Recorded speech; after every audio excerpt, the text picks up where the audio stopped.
Hello everyone, welcome to Fresa Technologies YouTube channel. In this video, we are going to see how to update the handling information under the job in Fresa application. Initially, we have to log into Fresa application.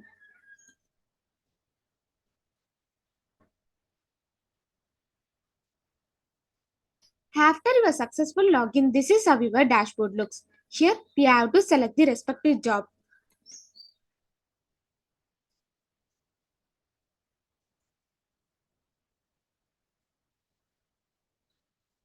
Now, the job page will be displayed on the screen. Here, we have to click on the edit button.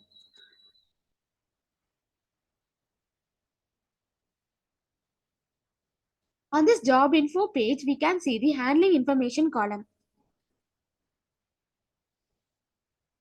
Now we have to provide the details.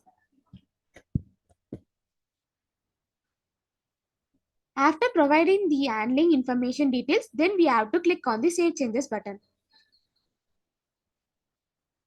This is how to update the handling information under the job in Fresa application. Thanks for watching.